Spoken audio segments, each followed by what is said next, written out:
Bien, entonces vamos a dar inicio a esta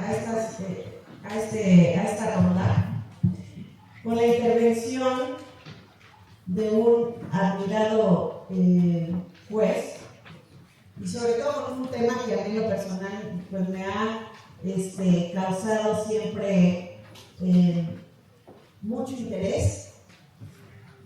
Es el tema de nulidad de detenciones calificadas como legales por su señoría Daniel Venegas. Un aplauso, por favor.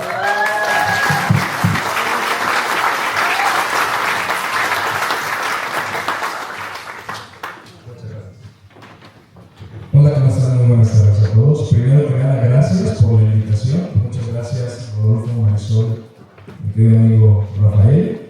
Y decía la doctora Cifuentes que hay que hacer algo bien para que te presente el juez Osorio, pero también es un gran honor que te presente la doctora Cifuentes. ¡Bravo!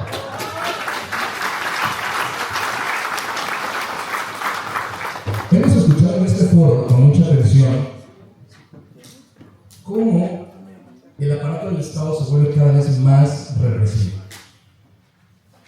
La presión preventiva se aplica de manera oficiosa cuando ya existen sentencias de la Corte Interamericana, que es derecho positivo en México, conforme al principio pro persona, que implica que no debería aplicarse. Bueno, y cuando no, se abre debate y se aplica presión preventiva justificada, pero con un estándar realmente mínimo y como regla, en lugar de como excepción.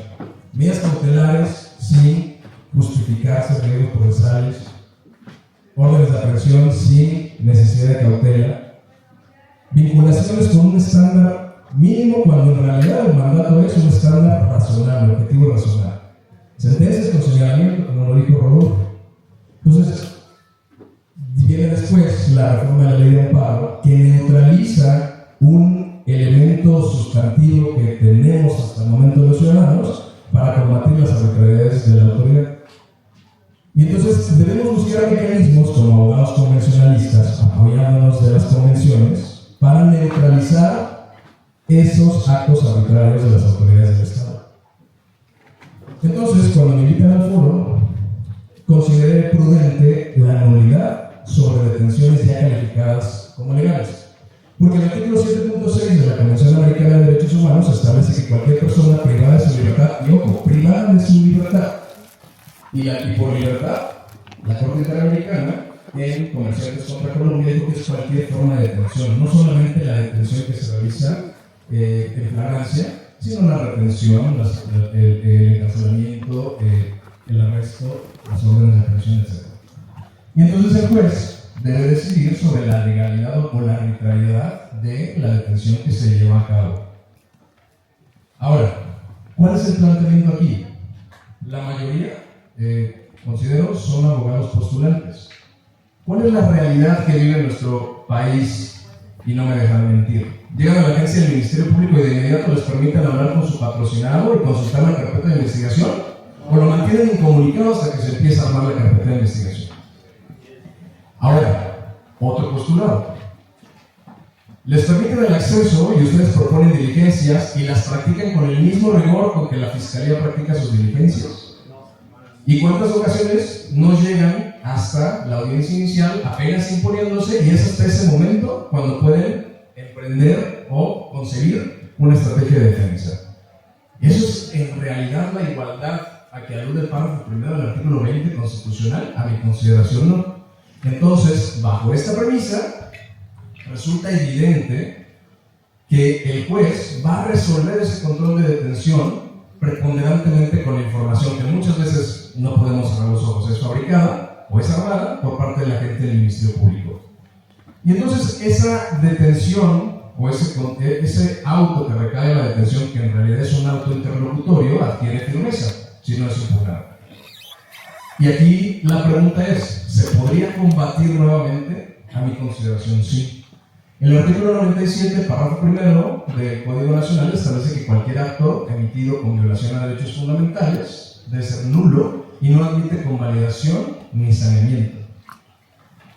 Y entonces, lo que he visto mucho en la práctica judicial es que los órganos jurisdiccionales, por no meterse en problemas, por no tener valentía, por no tener vocación, por no ser convencionalistas, es muy fácil decir, me lavo las manos y yo ya no puedo revocar mis propias determinaciones. Es una etapa superada. ¿Cuántas veces no hemos escuchado esas palabras? Sin embargo, debemos tomar en consideración que anular una detención ilegalmente convalidada persigue tres finalidades constitucional y convencionalmente válidas. Primero, la libertad personal. Es un régimen que establece el 16 de la Constitución, el 7 de la Convención, el 9 del Pacto Internacional de Derechos Políticos y Civiles, un régimen general de libertades. Debido proceso, 8.1 de la Convención Americana de Derechos Humanos. Derecho a la verdad, incluso, 20, apartado A, fracción primera, de la Constitución Política de los Estados Unidos Mexicanos.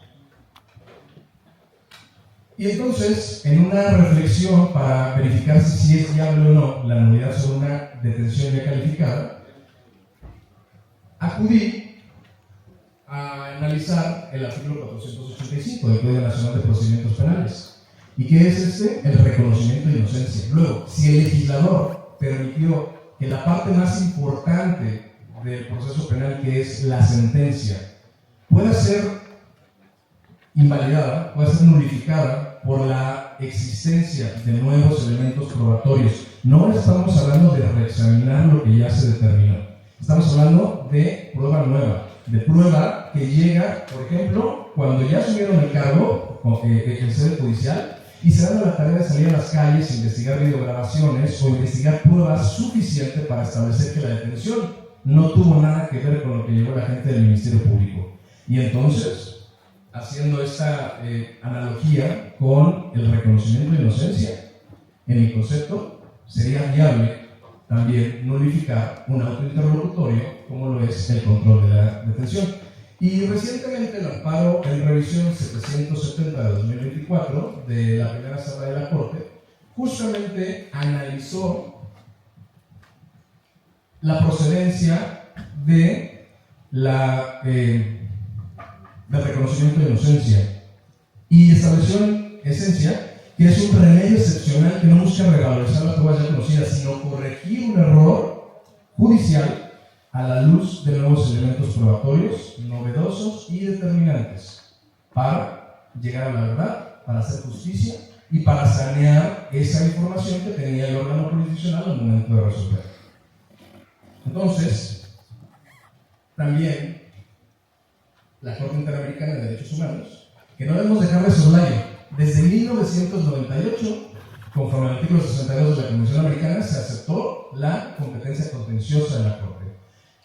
Nos sentencian Radilla Pacheco sobre el expediente Valles 912 de 2010, dice que es vinculante cuando el Estado mexicano es parte, y luego, con corrección de tesis 293 de 2011, se establece que no importa si el Estado mexicano es parte o no, siempre y cuando haya una premisa fáctica similar y por lo tanto resulta vinculante también. ¿Y por qué hago este preámbulo? Porque en la Monastir Arellano y otros contra Chile se estableció que el principio non bis in idem no es absoluto. Su protección cede cuando se produce una decisión judicial aparente. Ese es uno de los primeros supuestos. Segundo supuesto, cuando aparecen nuevos hechos o pruebas que pueden reabrir el análisis, incluso si existe una sentencia en calidad de cosa juzgada, porque nos dijo la Corte Interamericana, las exigencias de la justicia desplaza la protección del non bis in idem. Por lo tanto, y por identidad de razón, si se puede desplazar una sentencia de fondo, ¿por qué no desplazar un auto interlocutorio de control de legalidad de la detención cuando ésta se fundó en información aparente y en información construida con la intención de afectar? ¿No es eso también parte del efecto corruptor? Y no es tan importante, porque estamos hablando de la prisión preventiva oficiosa, pero no es tan importante el control de la detención porque también hay vulneración de derecho humano de la libertad personal. Y si la detención no es, como lo dijo el Ministerio Público, no puede derivar de ahí nulidad por teoría del fruto del árbol envenenado, y entonces se destruiría todo el proceso. Fíjense la importancia que radica ahí. Y evidentemente sabemos que los órganos jurisdiccionales no van a resolver, pero vean la autoridad de quien dijo impugnen las determinaciones del Estado, don Daniel García. Si no impugnamos esas determinaciones, si no lo intentamos y si no nos armamos como gremio con sinergia para destruir esas malas prácticas, va a seguir sucediendo. Entonces la invitación es pensar cada uno de los momentos procesales, pensar cada una de las resoluciones con control de convencionalidad y siempre buscando el mayor respeto a los derechos fundamentales. Esa es nuestra tarea, esa es nuestra misión. Muchas gracias a todos.